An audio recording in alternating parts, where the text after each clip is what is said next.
We continue our reading of Turn Your Eyes Upon Jesus, an invitation to spend a year with your best friend, a daily devotional by author George R. Knight. Today's reading, February 18. Blessed or happy? And he opened his mouth and taught them, saying, Blessed are the poor in spirit, for theirs is the kingdom of heaven. Matthew 5:2-3. In Matthew 5:7, we find the most famous sermon ever preached.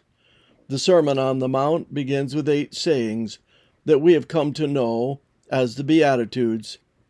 Each of them begins with the Greek word makarios, which we can translate in several ways, including blessed, New International, King James, and Revised Standard Versions, and happy, Phillips, and Today's Living Bible. But we have a problem if we render it happy. After all, we all have our unhappy days in spite of our faith in Jesus. Of course, there is a sense in which believers are always happy and have a right to be so because they are already members of God's kingdom. But even citizens of the kingdom still have some miserable days when dumpy is the only adequate word to describe their feelings. And feelings is the key word in that sentence.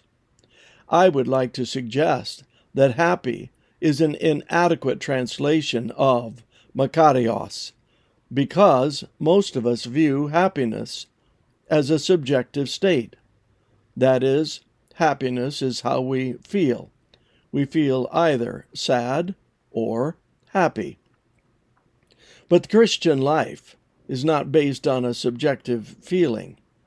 I once had a young student come to my office saying that he was upset because he didn't feel happy. Those feelings had led to deep spiritual discouragement. After all, didn't Jesus repeatedly say that if people were Christians, they would be happy? Therefore, since he wasn't happy, he must not be a Christian. Something must be wrong with his life. But he couldn't figure out what it was. He had arrived at the pit of despair. I explained to him that he had it all wrong, that our acceptance with God does not rest on subjective feelings of happiness or sadness, but in the objective fact that Jesus died for our sins and that all who accept his sacrifice in faith have already been forgiven and become citizens of the kingdom of heaven. In other words, my student friend was blessed by God no matter how he felt. Thus, even though I might not feel happy about being persecuted for righteousness' sake, Matthew 5:10, I can still have peace because I have been blessed by Jesus. That is a fact.